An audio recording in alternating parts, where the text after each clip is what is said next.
Welcome to Triathlon Minds. We're down here on the main Yarra Trail with professional athlete Luke Whitmore, and today we're going to talk about building your run endurance and why it's so important to triathletes. Luke, welcome to Triathlon Minds. Thanks for having me. No worries. Running endurance for triathletes, why is it so important? Well, basically every triathlon event, no matter how small, involves some component of endurance in the run.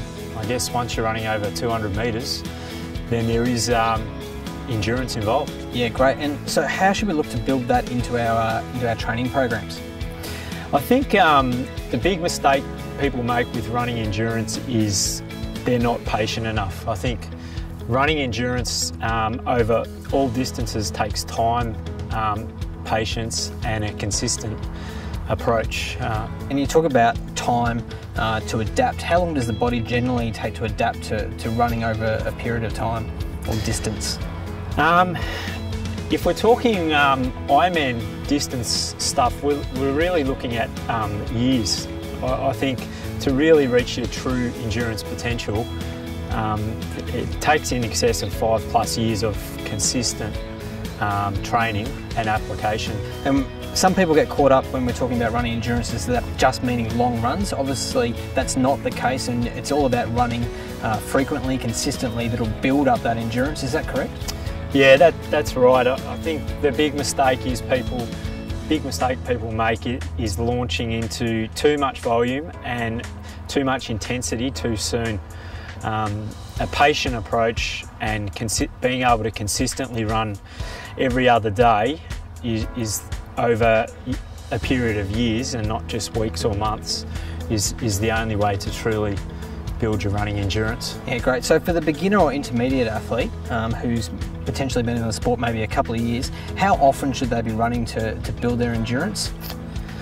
I would say it depends on the time available, and that's where I guess having a coach is your best way forward, because coaches who build in individual programs can look at your life circumstances and your schedule and then build something that you can do consistently week in, week out, year in, year out, and still enjoy it and not get overtrained and tired.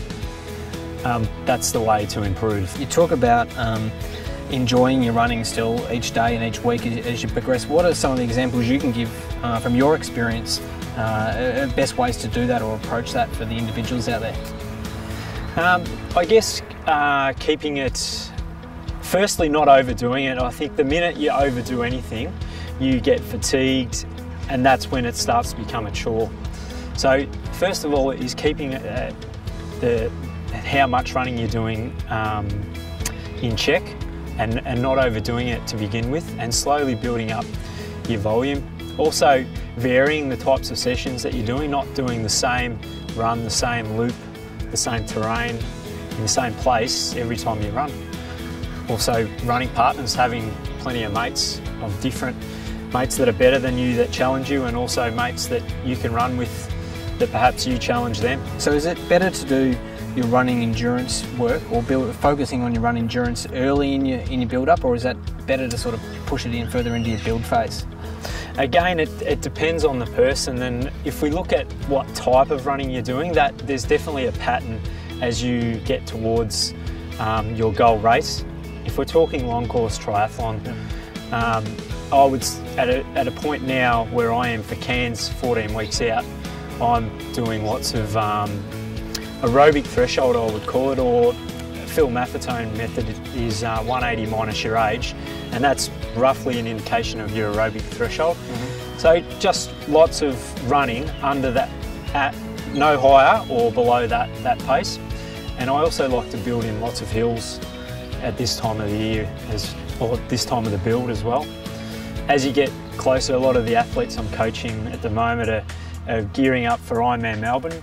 So their long runs are very race specific at the moment, and they've built over the period of 8-9 weeks into running a big portion of their longer sessions and their sessions off the bike at the pace that they, and no faster mind you, that they can realistically hope to achieve on race day at Melbourne. Yeah, great. So I think the main point to take out of that from building your running endurance is consistency is the key, keeping it specific to yourself and adapting it to your plan, and obviously the other two sports through your training. Yep, exactly, and just building it into your lifestyle so that it's actually an enjoyable part of your life and not a chore. Yeah, beautiful. So there you go, a few tips on building your run endurance. We're going to head off for a run. Beautiful day here in Melbourne. Thanks for coming along. No worries. Cool.